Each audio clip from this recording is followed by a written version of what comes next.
बरखाने पागल प्रेमी एक समय अक्सर रहते हैं दूर। चांद से पर्दा कीजिए, चांद से पर्दा कीजिए, कहीं चुरा न ले चेहरे का नूर। ऐ मेरे हम नवा मेरे हुजूर, ऐ मेरे हम नवा मेरे हुजूर।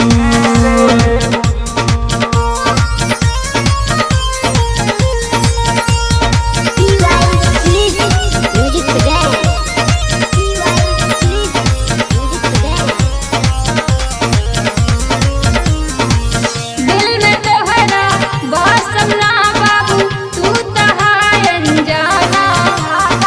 मुस्कुरा के हंसलू जब से हो गईनी हम दीवाना।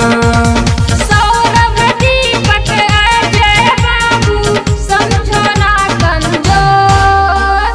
चांद से पर्दा कीजिए, चांद से पर्दा कीजिए, कहीं चुरा न ले चेहरे का नूर।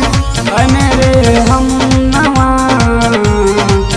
मेरे हुजूर, ऐ मेरे हम नवा